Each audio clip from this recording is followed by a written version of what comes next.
Evangelho de Mateus, segundo Mateus, capítulo 17, do versículo 1 ao versículo 13. E nós iremos em seguida servir a ceia, porque temos ainda algumas apresentações especiais, mas tudo dentro do nosso tempo, ok? Diz assim: 6 dias depois, tomou Jesus consigo a Pedro, a Tiago e a João, irmão deste, e os conduziu à parte a um alto monte. E foi transfigurado diante deles, seu rosto resplandecia como o sol, e suas vestes tornaram-se brancas como a luz. E eis que lhes apareceram Moisés e Elias, falando com Jesus. Pedro, tomando a palavra, disse a Jesus: Senhor, bom é estarmos aqui. Se queres, farei aqui 3 cabanas, uma para ti, uma para Moisés e outra para Elias. Estando ele ainda a falar, eis que uma nuvem luminosa os cobriu, e dela saiu uma voz que dizia: Este é o meu filho amado, em quem me comprazo. A ele ouvi. Os discípulos, ouvindo isso, caíram com o rosto em terra e ficaram grandemente atemorizados. Chegou-se, pois, Jesus e, tocando-os, disse: Levantai-vos e não tenhais medo. E, erguendo eles os olhos, não viram a ninguém, senão a Jesus somente. Enquanto desciam do monte, Jesus lhes ordenou: A ninguém conteis a visão, até que o Filho do Homem seja levantado dentre os mortos. Perguntaram-lhe os discípulos: Por que dizem então os escribas que é necessário que Elias venha primeiro? Respondeu ele: Na verdade, Elias havia de vir e restaurar todas as coisas. Digo-vos, porém, que Elias já veio, e não o reconheceram, mas fizeram-lhe tudo o que quiseram.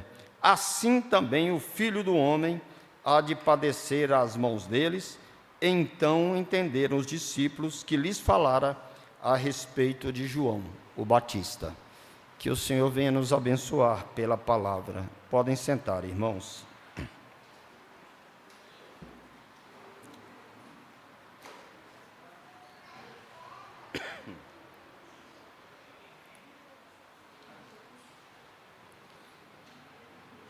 E eu quero dar graças a Deus por você estar aqui. E pressuponho que todos que nos encontramos aqui, não apenas hoje, mas a cada reunião, a cada culto, a cada celebração, é porque algo nos nivela, nos faz comum, que foi a obra da salvação de Jesus em nossas vidas. Cada um de uma maneira, cada um de um modo, mas certo é, por misericórdia, o Senhor um dia nos abriu os olhos para enxergar tamanha salvação que o Senhor nos propôs. Então, dou graças a Deus por você se encontrar aqui. A leitura por si só de um texto desse mostra que Jesus já está indo para a morte, já está indo para a cruz.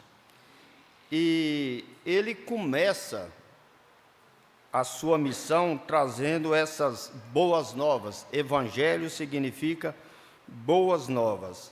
O problema parece-nos cômodo, porque nós temos a Bíblia já totalmente fechada, o cânon sagrado, né? Mas se nos tentarmos fazer um exercício de nos colocar na pele daqueles discípulos, a gente ia ficar meio que, no mínimo, sem saber o que estava havendo, uma vez que a mensagem do Evangelho significa boas novas, mas que boas novas difícil de aceitar é essa, de que depois de tudo que Jesus fez e pregou, ele está dizendo que está indo para ser crucificado. Já pensou alguém chegar para você e dizer assim: olha, Simone, eu tenho uma notícia muito boa para você. Eu estou indo para Jerusalém e vão me crucificar. Não parece estranho, Simone, assim, receber uma notícia dessa de quem já testemunharam, fazendo cego enxergar, tirando o defunto da cova e voltando à vida, ressuscitando uma criança morta, limpando leprosos. Agora, a boa nova é de que ele vai morrer, de que a justiça é vitoriosa através de uma aparente vitória da injustiça. A notícia de que a vida triunfa através do aparente triunfo da morte. Então, para eles era algo muito difícil. E da nossa parte, nós gostamos, não é disso, nós gostamos de coisas claras, de coisas lógicas, de coisas óbvias. E ficamos atrapalhados quando a gente lê um texto desse e tenta entender qual é a lógica de Deus. Por que que não fez diferente? Tinha que ser assim? É que, na verdade, Deus vê tudo. Nós não. A gente só enxerga em parte. Então, a nossa visão, ela se torna curta. A nossa visão é bem diferente da visão do Senhor. Então, Jesus é o Messias esperado. Eles são judeus. Eles estão diante do Salvador esperado. Mas um Messias que realiza a vontade de Deus indo para a morte, através, na verdade, de um aparente fracasso, de uma aparente derrota. Veremos, porque o texto fala isso, esse grande Salvador, esse grande Messias, vai ser julgado, vai ser condenado, vão judiar muito dele, vão colocar uma coroa de espinhos, vão matá-lo como se matavam criminosos na cruz, como se matavam pessoas subversivas da ordem social, pessoas problemas. Ele veio trazer salvação e vai ser morto como uma pessoa que causa muito problema. Então, o presente texto mostra que, da parte de Deus, as coisas são bem diferentes daquilo que a gente imagina. Tem hora que a gente sonha, deseja, trabalha tentando alguns objetivos e de repente nada acontece como a gente gostaria que fosse. Deus é perito em fazer essas coisas. E aí vem, lógico, de início, o reverso da tentação. No início do ministério de Jesus, ele é levado para o deserto e ele vai ser tentado. A última tentação feita pelo diabo diz assim: novamente o diabo o levou a um alto e sublime monte. A transfiguração se deu no monte. E o diabo mostrou-lhe todos os reinos do mundo e a glória deles. E disse-lhes: tudo isso te darei, se prostrado me adorares. Então ordenou-lhe Jesus: vai-te, Satanás, pois está escrito: ao Senhor adorarás e só ao Senhor Deus servirás. Agora está Jesus novamente num monte muito alto, acompanhado dos discípulos mais próximos, Pedro, Tiago e João, e diz o texto que começa o texto dizendo, 6 dias depois. 6 dias depois de quê? Isso nos arremete a ir buscar nos textos anteriores. É que ainda estavam subindo o monte, provavelmente o Monte Hermon. Eles vêm desde Betsaida, capítulo 16, verso 5.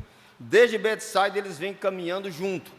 Passaram por Cesareia de Filipe, portanto, geograficamente, isso ia dar no caminho do Monte Hermon. E eles estão indo numa caminhada que vai desembocar, talvez, na maior experiência que aqueles discípulos jamais pensariam experimentar. ainda 6 dias depois de Jesus ter anunciado a sua morte, e Pedro, o chefe da comunidade, resistiu Jesus. É aquela narrativa que ele diz que vai morrer e Jesus diz que não vai, e Jesus diz: para trás de mim, Satanás. 6 dias depois dele ter se revelado o Cristo e Pedro ter feito isso, eles agora estão indo para o monte da transfiguração, ou Monte Hermon.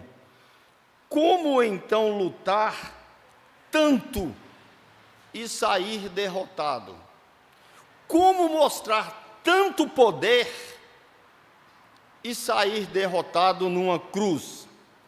Mas o próprio Senhor vai dizer que era necessário agora mostrar o resultado final de toda aquela luta. Em outras palavras, a luta de Jesus e dos seus seguidores não vai acabar naquela cruz. Ela não termina com a morte, mas ela vai terminar com a gloriosa ressurreição. Só que até então isso lhes era oculto. Eles não queriam que Jesus morresse. E aí o texto vai dizer, verso 2: e foi transfigurado diante deles, seu rosto resplandeceu como o sol, suas vestes tornaram-se brancas como a luz.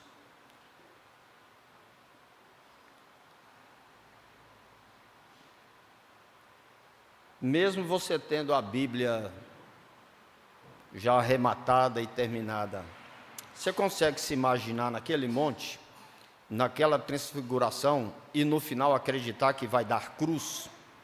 É saudável, igreja, lembrarmos de que já faz mais de 20 séculos que isso aconteceu, mas até hoje a lembrança daquilo que Jesus falava e daquilo que ele fez, até hoje é isso que move o mundo. Nós estamos aqui porque um dia nós fomos alcançados, lemos a palavra e acreditamos nisso. Se não acreditássemos, não havia razão de nos encontrarmos aqui. De repente o texto diz: e eis que lhes apareceram, ou seja, eles viram Moisés, Elias, agora estão presentes na cena, conversando com Jesus. Pedro toma a palavra e disse: Senhor, bom é estarmos aqui. Se queres, farei 3 cabanas, uma para ti, uma para Moisés, outra para Elias. Quando Pedro ainda falava, eis que uma nuvem luminosa os cobriu, e dela saiu uma voz que dizia: este é o meu filho amado, em quem me comprazo. Faça um exercício comigo aqui. Qual foi a primeira vez que Deus disse isso para Jesus? Este é o meu filho amado, em quem me comprazo. No batismo. No batismo, quem estava presente já tinha visto isso. Agora está Deus repetindo a mesma coisa. Este é o meu filho amado, em quem me comprazo, a ele ouvi. Noutras palavras, Moisés e Elias é uma maneira judaica de falar do Antigo Testamento, porque Moisés personifica a lei, a antiga aliança, a aliança da promessa de salvação, que dentro em breve iria se cumprir com essa morte. Elias representa os profetas. Os judeus, inclusive Pedro, Tiago e João, tinha isso nas mãos. O judeu conhecia a lei e os profetas, só que o conteúdo maior, mais importante, não é a lei e nem os profetas. A lei e os profetas falam de alguém que iria trazer a salvação. Aí vem Deus e diz assim: não é para ouvir Moisés e nem Elias, agora a partir de hoje, a ele ouvi. Este é o meu filho amado, em quem me comprazo. O que ele fará, Moisés e Elias não seriam capazes de fazer. E o conteúdo, portanto, do Antigo Testamento, agora vai ter cumprimento. E aí Deus diz, por que Deus se compraz? Porque nele vai se cumprir a vontade de Deus. Qual é a vontade de Deus? A salvação do pecador expulso do jardim do Éden por causa do pecado. Portanto, a lei tem o seu peso, os profetas também. Agora Deus está dizendo, não é Moisés e nem Elias, é a Jesus que a humanidade vai ter que ouvir. Jesus é revelado como a realidade gloriosa, onde a totalidade desse Antigo Testamento apontava para o cumprimento da história da redenção que agora irá se cumprir. Eles conversam com Jesus. O completo da mensagem bíblica agora vai se tornar realidade. Mas Jesus, só Ele, é quem vai poder explicar através da sua vida e da sua palavra o que Deus quer de nós e o que Deus espera de nós. Nem sempre aquilo que Deus deseja é o que a gente quer. Mesmo quando a gente estende a nossa mente e aceita, e não é nem aceitar, isso é até errado, não fomos nós que aceitamos, foi Ele que nos aceitou. E quando isso acontece, a nossa natureza vai de encontro, é contra, elas se chocam. Mas essa obra do Salvador vai mudar essa realidade. Ele tem poder para transformar prostituta em missionária. Ele tem poder para transformar ex-endemoniado em missionário que vai pregar a palavra. Ele muda as realidades. Ele pega uma mulher que foi pega em flagrante adultério e a chama de filha na presença de todos os religiosos. E essa realidade do pecado só muda através dele. Isso fica ainda mais claro com a voz do Pai que declara: este é o meu Filho amado, em quem eu tenho prazer, ou em quem eu me comprazo. É a Ele agora que terão de ouvir. Daqui em diante, é Ele quem vai ensinar tudo o que Deus quer. A lei teve seu papel. A lei veio para diagnosticar o homem pecador, mas não tinha remédio para curar o pecado. É como o doente que vai ao médico, o médico confirma a doença, mas o médico vira para você e diz assim: mas eu não posso fazer nada. Em seguida, Deus levanta os profetas para anunciar a vinda daquele que vai trazer a cura. Agora é a cura que está presente. Este é meu Filho amado, a Ele ouvi, porque Ele vai realizar.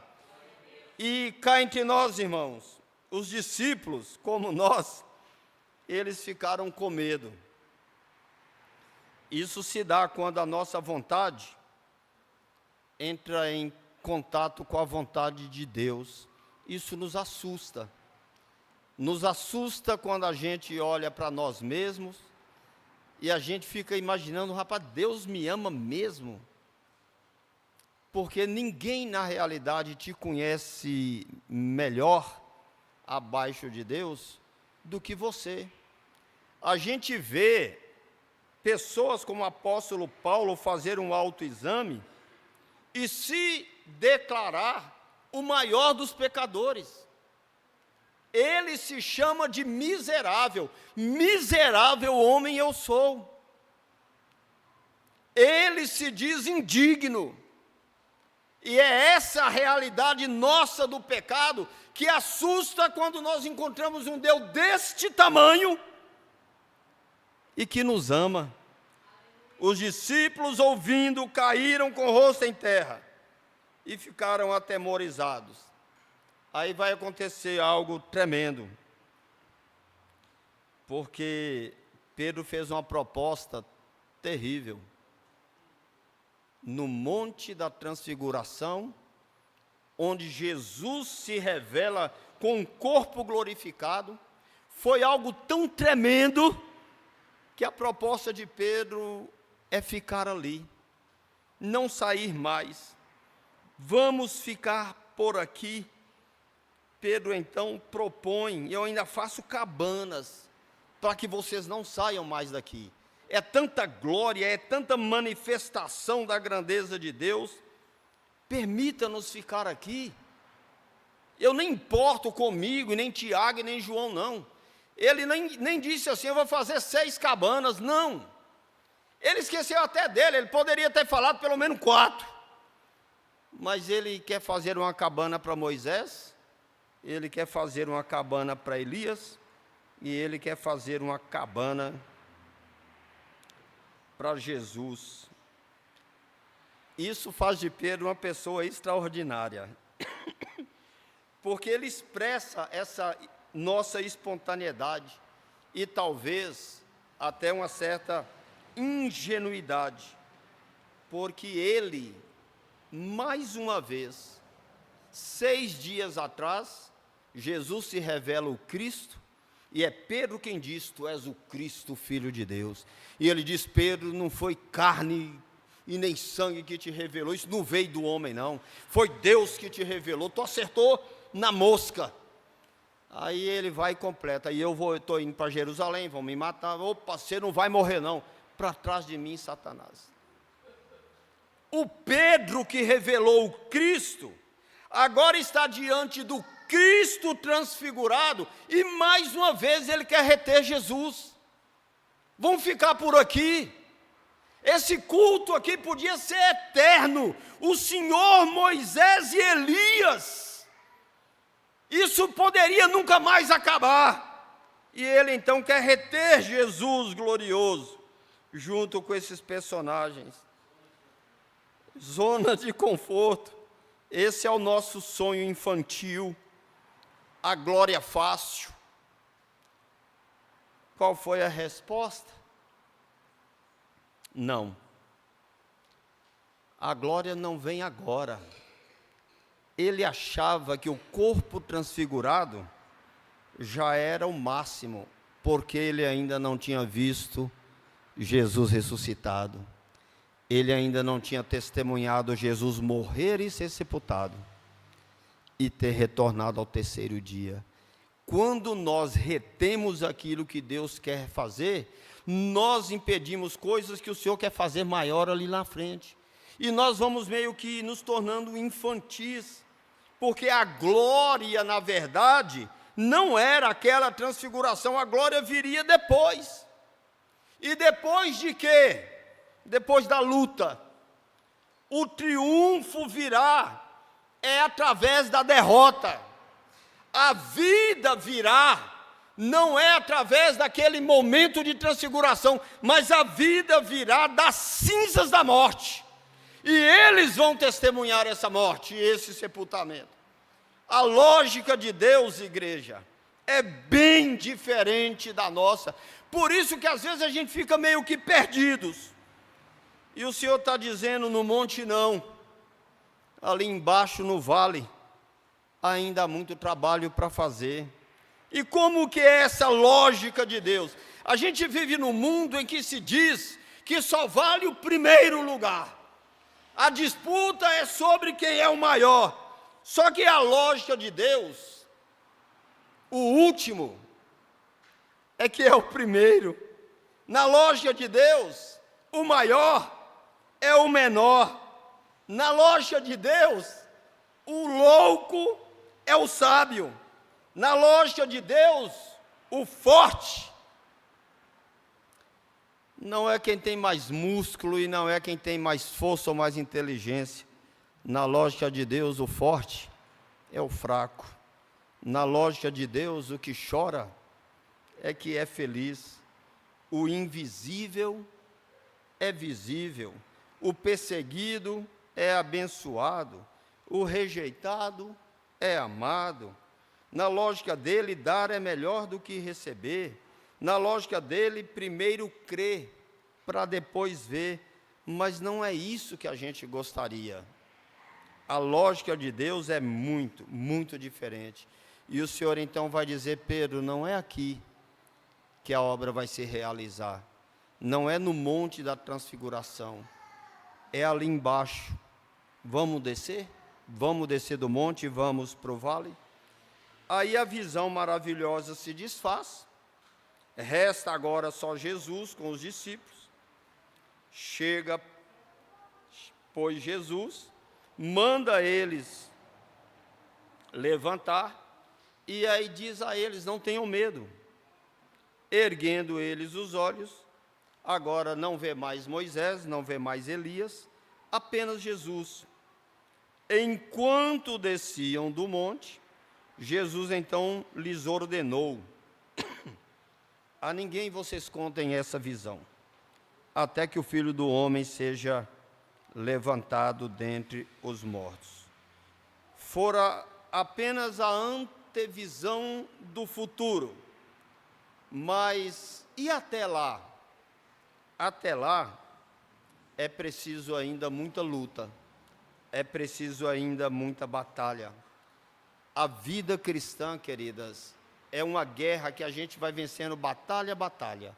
Alguns vão caindo, vão tombando pelo caminho, alguns vão desistindo, alguns vão deserdando, saindo do pelotão, mas a guerra é vencida batalha por batalha. A visão do triunfo não é para afastar a luta. A visão que Deus deu é para animá-los, encorajá-los, a fim de que não desistam da luta pelo caminho. Tem cultos que a gente sai da igreja imaginando que vitória, que bênção. Dá vontade de fechar as portas e passar o resto da noite aqui dentro, tamanha presença da glória de Deus. Mas depois a gente imagina: amanhã tem uma segunda-feira para a gente encarar. Amanhã tem roupa para lavar, tem comida para fazer, tem menino para levar para a escola. Amanhã tem conta para pagar. E a vida há de continuar. Então a visão da glória, ou as manifestações de glória de Deus, é para dizer para a gente: ainda tem muito caminho a percorrer, e que você não abra mão, que você não fique pelo caminho, que você não caia, continua. Este é o segredo. O Senhor está dizendo: haverá muita luta, mas também está dizendo: teremos triunfo, porque eu vou levantar dos mortos. A lógica de Deus, portanto, vai se mostrando meio complicada para a gente. Primeiro o fracasso, depois a vitória. Os judeus esperavam a volta do profeta Elias. O pai dos profetas queria arranjar tudo para o reino de Deus. Os discípulos então consultam Jesus sobre isso. Porque dizem então os escribas, ou seja, intérpretes da lei, que é necessário que Elias venha primeiro. E Jesus vai responder: na verdade, Elias havia de vir e restaurar as coisas. Eu vos digo, porém, que Elias já veio. Não o reconheceram, fizeram-lhe tudo o que quiseram. Assim também o Filho do Homem há de padecer às mãos deles. Então entenderam os discípulos que ele falara a respeito de João, o Batista. Por que ele está dando essa resposta? Na verdade, igreja, os discípulos queriam mesmo era saber se era ele mesmo, Jesus, que iria trazer o reino de Deus. Como vai ficar esse negócio? E Jesus confirma: vocês estão perdidos no tempo, Elias já veio. E, na verdade, ele não pode fazer muita coisa, porque o eliminaram. E Jesus está dizendo: e com Batista foi do mesmo jeito, que pela conversão de vida e transformação, eles achavam que o homem ia mudar, e não mudou. Tanto é que quando João batizava e pregava contra o pecado, e Jesus aparece naquele momento, está na fila do batismo, o Batista é quem o apresenta. Este aí é o Cordeiro de Deus, que tira o pecado do mundo, e aponta para ele. Agora está tudo meio que sombrio, mas o que a sociedade fez com Elias e com Batista e com os demais profetas? Os mataram. Em geral, quando o ser humano é confrontado, quando o poder é confrontado, ele prefere acabar com as pessoas, em vez de mudar o modo de vida. É o que aconteceu com Jesus. Ele confronta, ele provoca mudanças tão profundas, que a intenção dos líderes religiosos é ter que acabar com ele. E eles ainda diziam assim: vamos acabar com ele, porque tem muita gente acreditando nele. Mas, e então? O projeto de salvação será minado? Lógico que não. A vontade de Deus vai se estabelecer. Jesus vai morrer e a justiça de Deus será cumprida. E o pecador será salvo para que essa justiça seja cumprida. Até porque o próprio João vai declarar, João, agora o escritor do Evangelho: Deus amou o mundo de tal maneira que enviou seu Filho unigênito para que todo aquele que nele crê não pereça, mas tenha a vida eterna. Agora eu lhes pergunto: como crer em alguém que está na cruz? Por isso ele disse: eu voltarei. A garantia que ele trouxe da salvação do pecador é a sua morte, vírgula, seguida da sua ressurreição. E aí ele vai dizer: toda a autoridade está sobre mim. Portanto, nessa autoridade continue o projeto, porque ele continua salvador, ele continua tirando pecadores, ele continua dando livramentos, ele continua apontando o céu. Por enquanto, não queira ficar na tenda, saia desse monte e desça para o vale. Do monte da transfiguração para o vale, do vale para a cruz, da cruz para a morte, e da morte para a vida. E como diz o Philip Yancey, ele poderia até ter descido daquela cruz, mas ele havia dito que ele iria ressuscitar dos mortos e não descer da cruz. E foi por ele ter feito isso que nós hoje aqui nos encontramos. E é isso que nós celebramos com o cálice e com o pão, símbolos do corpo e do seu sangue. E é a vida dele que nos traz vida. Há mais de 2000 anos, ele foi assunto aos céus na presença de um monte de gente, e ele disse que iria voltar para buscar a sua igreja. Até que ele venha, nós vamos continuar no vale de nossas vidas. Até que ele venha, nós vamos continuar lutando, sem abrir mão da fé que ele próprio nos deu. Foi salvos pela graça mediante a fé. Até a fé que me conduziu para a salvação, foi ele que me deu. O que eu posso fazer diante disso? Fazer uma tenda e continuar no culto da glorificação? Não. É descer para o vale, porque ainda há muita obra a ser realizada.